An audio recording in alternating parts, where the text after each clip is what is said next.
God wants to have a relationship closer to you than any person has ever had a relationship. Okay? And in that relationship, everything you've ever wanted exists. Right? So as we talk about Genesis 1 and 2 today, we got to talk about what did he want for you? Why did he create you? What is our purpose? What happens that broke that relationship?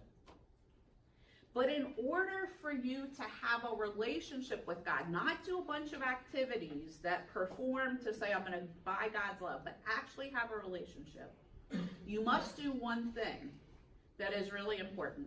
You must develop an incredible curiosity about God. Incredible, like more curious about God than you've ever been about any other thing you have ever been curious about. Okay? So I'm going to challenge you on this one.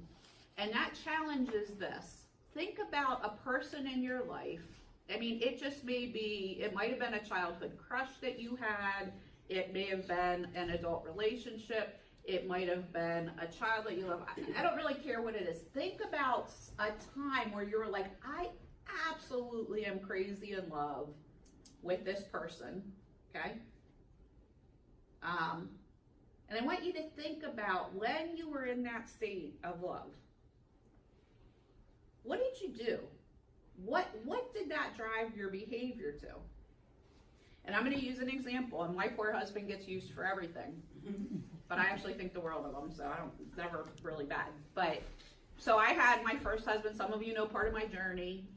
My first husband died, and Steve actually was one of his best friends through his growing up years into college.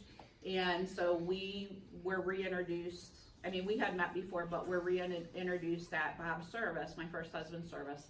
And I was never marrying again, had no desire to marry. I was not dating. I was like, I'm totally done with all of this. And God performed a miracle. And someday, not time to tell you that story if you ever want to know it. We actually have like a 22-minute video about it, I think. But it was an incredible thing of hearing from God and God moving in an amazing way. And so what was funny was I was dating Steve while I was here, and my staff would be in meetings with me, one-on-one supervisory meetings, and all of a sudden I would hear the text go off, right? And then there'd be another text. And then I have an app called Voxer, which is probably one of the best ways for staff to get in touch with me because we can walkie-talkie back and forth. And I would hear a ding on Voxer. And I would try to stay engaged with whoever was in front of me, but this smile must have come on my face because I got busted all the time. And nobody knew that I'm dating someone. I'm like, I'm not telling anybody anything, but I would have people sit and look at me and say, you are glowing. What is going on? I've never seen you look that way. And what I didn't want to tell him is, I can't wait to be done with my one-on-one with you because I can't wait to see what he said. Like, what's he doing? What is going on with him?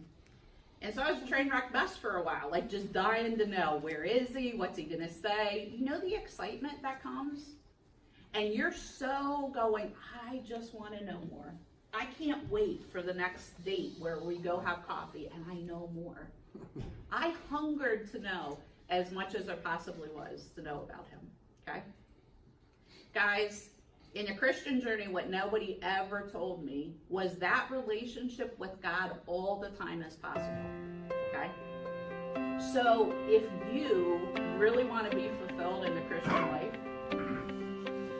you have to develop an intellectual curiosity where you are willing, even when it's not easy, to say, God, where are you? What are you doing? I need to know.